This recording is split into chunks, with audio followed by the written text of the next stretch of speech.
এই হচ্ছে সেই স্বপ্নের ফেরি, যেটা মানুষের অনেক আকাঙ্ক্ষা ছিল যে এরকম কিছু একটা যেন এই দ্বীপের জন্য হয়। তো সত্যি বাস্তবায়ন হয়ে গেছে, আমরা এটা কখনো বিশ্বাস করতে পারি না। প্রিয় দর্শক, আসসালামু আলাইকুম, আশা করি সবাই ভালো আছেন। তো অনেকদিন যাবত আমি আসলে চেষ্টা করছি যে ফেরি যখন শুরু থেকে চালু করা হয়েছে তখন থেকে ভিডিও শুট নেওয়ার কথা ছিল আমার। আমি দুর্ভাগ্যবশত আমার কোনো কাজের কারণে আমি আসতে পারি নাই। তো আজকে আমি একটু ফ্রি আছি, তাই ভাবলাম যে আপনাদেরকে সন্দ্বীপের যে ফেরি চলাচল উদ্বোধন করা হয়েছে, তো সেখানে গিয়ে আমি আপনাদেরকে একটু দেখানোর চেষ্টা করবো যে আসলে এটা আমরা মোবাইল ইন্টারনেটে দেখেছি যে দেখতে আসলে কিরকম, কিন্তু বাস্তবে আসলে আমাদের কখনো আসা হয়নি। তো এখন আমরা গিয়ে সরাসরি ওখানে গিয়ে দেখবো যে আসলে ফেরিটা কিভাবে মোটামুটি যে মানুষ আসা যাওয়া করে, এখানে স্বস্তি ফিল করে কিরকম, বা কি আসে বিষয়, বা সন্দ্বীপের মানুষের জন্য কতটুকু উপকৃত এই ফেরি। তো আসলে যতটুকু পারি আমরা দেখানোর চেষ্টা করবো। আশা করা যায় যে আশা করি সন্দ্বীপের মানুষের জন্য অনেক বড় একটা নিয়ামত বলা যেতে পারে। সেক্ষেত্রে আমরা গিয়ে একটু সরাসরি তদন্ত করে দেখি যে আসলে সত্যি এখানে বর্ষার মৌসুমে এবং শুকনো মৌসুমে কি সত্যিকারী অর্থে কি এই ফেরি কি চলাচল করতে পারবে কি পারবে না। তো চলুন যাই আমরা। যখন এই পরিস্থিতিটা যখন তৈরি হয় নাই, কেউ পদক্ষেপ নেয় না, তখন আমাদের মনের ভিতরে একটা জিনিস মাথার ভিতরে ঘুরপাক খাইতো। যেহেতু আমরা একজন মেরিনার্স, আমরা জাহাজ চালাই, তখন আমাদের কাছে একটা কিন্তু ভাবনা ছিল, যে ভাবনাটা কি, আসলে এখানে যদি প্লেস করতে হয় তাহলে বিতর্কত ভাবে এভাবে ঠিক এখন যেভাবে করেছে, সমুদ্র থেকে তীর থেকে অনেক দূর পর্যন্ত খাল খনন করে সেখানে একটা গভীরতার লেয়ার তৈরি করতে হবে, যাতে যেখানে জেডি মানুষ জাহাজ বা সব বিততে পারে। এখন যদি এটা না করা হয়, মেইন সাগরের মধ্যে করা হয়, তাহলে সেখানে ঢেউর ব্যাপার আছে। আপনার বর্ষার মৌসুমে সেখানে প্রচন্ড পরিমাণ ঢেউ হতে পারে। ঢেউ হলে কিন্তু আমাদের এই যে জাহাজ লঞ্চ টার্মিনালে ভিড়বে, সেটা কিন্তু সম্ভব হতো না, মানুষ অ্যাক্সিডেন্ট করতো। এখন পর্যবেক্ষণটা আমরা যেটা ভাবছিলাম সেটাই হয়েছে। তো এইভাবে হলে একদম পারফেক্ট আছে। তুমি এদিকে একটু দেখো, এখানে সাগর থেকে একবারে খাল খনন করে একবারে উপরে অনেক দূরে, প্রায় 1-1.5 কিলোমিটার হবে, ওখানে গিয়ে আপনার হচ্ছে জাহাজগুলো বেরে। তাহলে এখান থেকে মোটামুটি ঠিক আছে। যখন সমুদ্রের ঢেউ থেকে সে খালের ভিতর ঢুকে যাবে, তখন তার আর কোনো রিস্ক নেই, তার আর কোনো ঢেউ নেই, তখন মানুষ উঠানামা করতে কিন্তু অনেক সুবিধা হবে। আর এটাই আমরা চাইছিলাম, এটাই আমরা আশা করছিলাম যে এরকমটা কিছু হইলে তখন এটা সম্ভব। আসলে জ্ঞানী গুণী লোকেরা তখন এটাই আট করছে যে এটা করলে হয়তো এটা দ্বারা সম্ভব হইতে পারে, যে রিস্ক গুলো মুক্ত। আমরা জানি যে কয়েক বছর আগে আপনার লঞ্চ থেকে, তখন লঞ্চ কিন্তু এখানে বিত্ত, আপনি তুমি দেখে দেখো, তখন লঞ্চ কিন্তু এই জায়গায় সামনে মানে সাগরে বিত্ত, সাগর থেকে তখন লাল বোটে করে মানুষ উঠানামা করতো। উঠানামা করার ফলে তখন যেহেতু ঢেউটা একটু বেশি ছিল, তখন মানুষ কিন্তু প্রায় অনেক মানুষ মারা যায়। ওই এক বোটে, লাল বোটের এক বোট, মানুষের মধ্যে কয়েকজন বাঁচে, আর কয়েকশো মানুষ মারা যায়। তখন তাদেরকে আর উদ্ধার করা সম্ভব হয়নি। তো তখন ব্যাপারটা ছিল যে এরকম সাগরের ঢেউটা থেকে রিল্যাক্সে যাতে মানুষ পারাপার করতে পারে, সেজন্য আমাদের এখন বর্তমান উপদেষ্টারা এইভাবে পদক্ষেপটা নিচ্ছে। এটা অনেক ভালো পদক্ষেপ। আমি মনে করি এটাতে ওনারা 100% সাকসেস হতে পারবে। আচ্ছা, এখানে আমি একটু বলি, এই জায়গাটাকে পুরোটা এরিয়া করে আপনার হচ্ছে ফেরিঘাটের জন্য যে টার্মিনালের প্রয়োজন, সেই টার্মিনাল করা হচ্ছে আমার মনে হয় যতটুকু, যদিও আমি এখন কনফার্ম না, তবে দেখে মনে হচ্ছে এরকমটাই। আর ফেরিঘাটের যে মূলত গেট আগে পূর্বে, হ্যাঁ দেখো এদিকে দেখো, আগে ফেরিঘাট ছিল এটা, অর্থাৎ এখানে আমরা স্পিড দিয়ে চট্টগ্রাম যাওয়া আসা করতাম।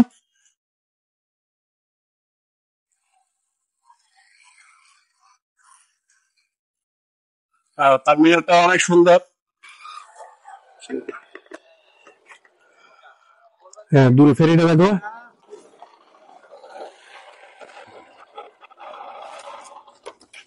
থাকবে না নাকি ফুরিয়ে ভাই? হ্যাঁ ঠিক আছে, না শক্ত আছে, সমস্যা নেই, এখানে দাঁড়াও। আচ্ছা, ফেরি দিয়ে যে আহ, ভিতর থেকে মানে চট্টগ্রাম থেকে ট্রাক বা প্রাইভেট কার গুলো যে এখান দিয়ে আসে, এটা হচ্ছে সে রোড। আর এখানে হচ্ছে যে আপনার ফেরি এই টার্মিনালে বেরিয়ে এখান থেকে সরাসরি এখান থেকে উপরে দিয়ে উঠে আর কি আমাদের সন্দ্বীপে গন্তব্যস্থানে চলে যায়। তো চলেন আমরা যাই দেখি আসলে যে এটা কিরকম করা হয়েছে।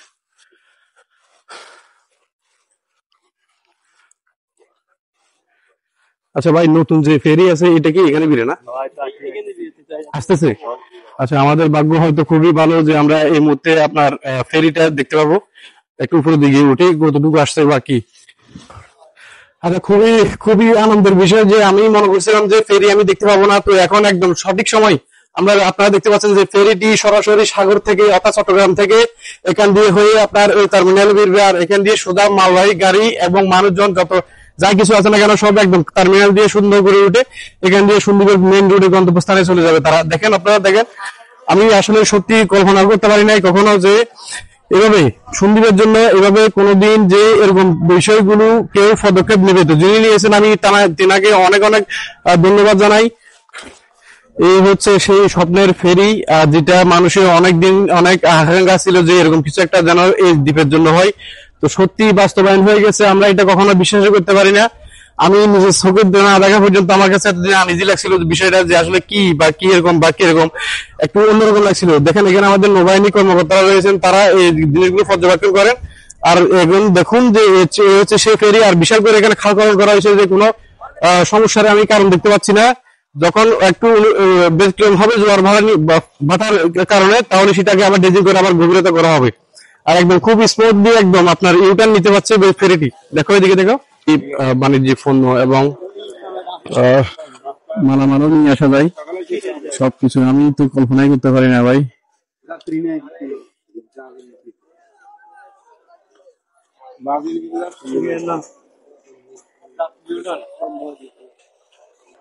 এটা তো সত্যি অসাধারণ ব্যাপার স্যাপার। বাইরের লোকে হয়তো মনে করতে পারেন ফেরি আর এমন কি আপনার দ্বীপের মধ্যে ফেরি যাবে, এটা তো স্বাভাবিক, কিন্তু না, আসলে এখানে অনেক কিছু বিষয় রয়েছে যা আমাদের মহাসাগরের উপর দিয়ে চলাচল করতে হয়। এই জাহাজগুলোকে যা বিভিন্ন রকমের অনেক বড় বড় ঢেউ কবলে পড়তে হয়, যার কারণে এই পদক্ষেপগুলো কেউ নিতে চাচ্ছিল না। এখন মোটামুটি যিনি নিয়েছেন, ইনশাল্লাহ ওনার আল্লাহ তাআলা ওনাকে অনেক নেক হায়াত দান করুক, যে এই উদ্যোগটা আসলে খুবই দরকার ছিল এই দ্বীপের মানুষের জন্য।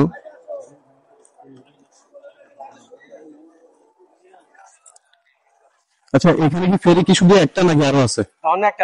আপাতত একটা দেওয়া হয়েছে, পরবর্তীতে আরো দেওয়া হবে। আপনি কি এখানকার? আচ্ছা। হ্যাঁ, একটা দেওয়া হবে না, এখানে আরো একটি বা দুটি দেওয়া হবে, যাতে একটা যাইতে পারে একটা আসতে পারে। আপাতত এখন মানুষের সুবিধার জন্য একটা দেওয়া হয়েছে।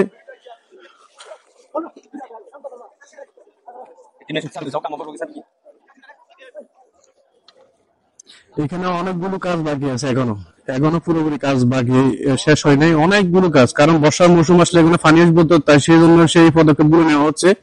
এখানে মাটিকরণ করে অনেকগুলো কাজ করা হবে, যাতে বর্ষার মৌসুমে এদিকে উপরের দিকে পানি না উঠতে পারে, বা জেডিতে সম্পূর্ণ কাজগুলো সমাধান করতে পারে, যাতে কোনো বিপদ না হয়।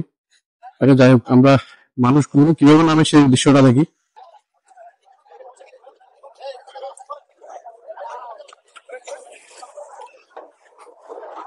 আপাতত এখন মানুষ তেমন একটা নেই, কারণ হচ্ছে কি, এখানে যেহেতু শুকনো মৌসুম, তো যাদের ইমার্জেন্সি পড়েন তারা স্পিড চলে আসে, আর যাদের একটু বাইক তারপরে কাঁচামাল আছে তারা কিন্তু ফেরি চলে আসে, সেজন্য যাত্রী অনেক কম। তাছাড়া আর কয়েকদিন গেলে ঈদের যাত্রী যেহেতু চলে আসবে, তখন বরফ যাত্রী থাকবে।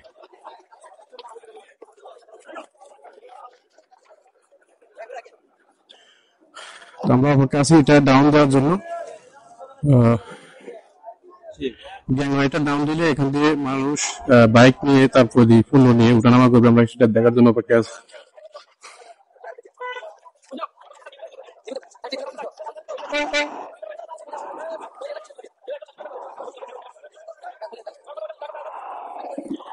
এখানে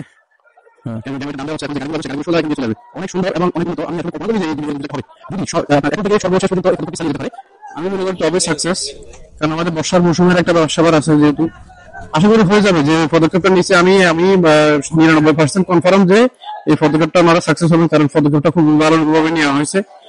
আর এখান থেকে দেখেন বাইক নিয়ে সরাসরি চলে আসতে পারতেছে। আমি একটু আমাদের সঙ্গে যদি পারি কথা বলি, ঠিক আছে? আমাদের দেখেন চট্টগ্রাম থেকে আপনার এই এগুলো কি বলে, ছোট বাস আর এই অ্যাম্বুলেন্স নিয়ে আসছে। এখানে কি কোনো রোগী আছে কিনা তা জানি না। যাই হোক,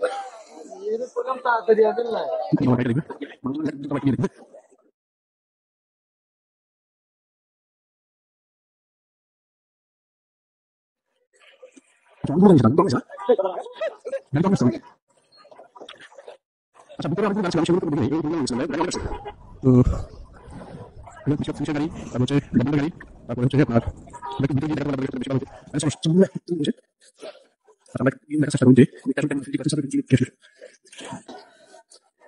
আমরা একটু ভিতরে গিয়ে দেখার চেষ্টা করি।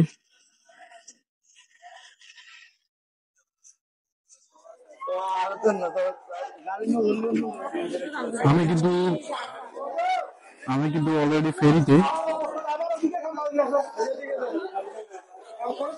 এখানে সবগুলো অনেকগুলো গাড়ি ক্যারি করা যায়।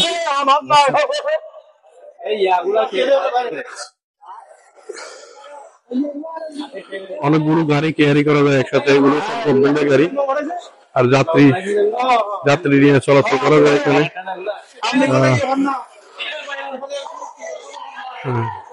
এখানে আপনারা দেখতে পাচ্ছেন যে জেডির প্রসেসিং গুলো দেখতে কেমন।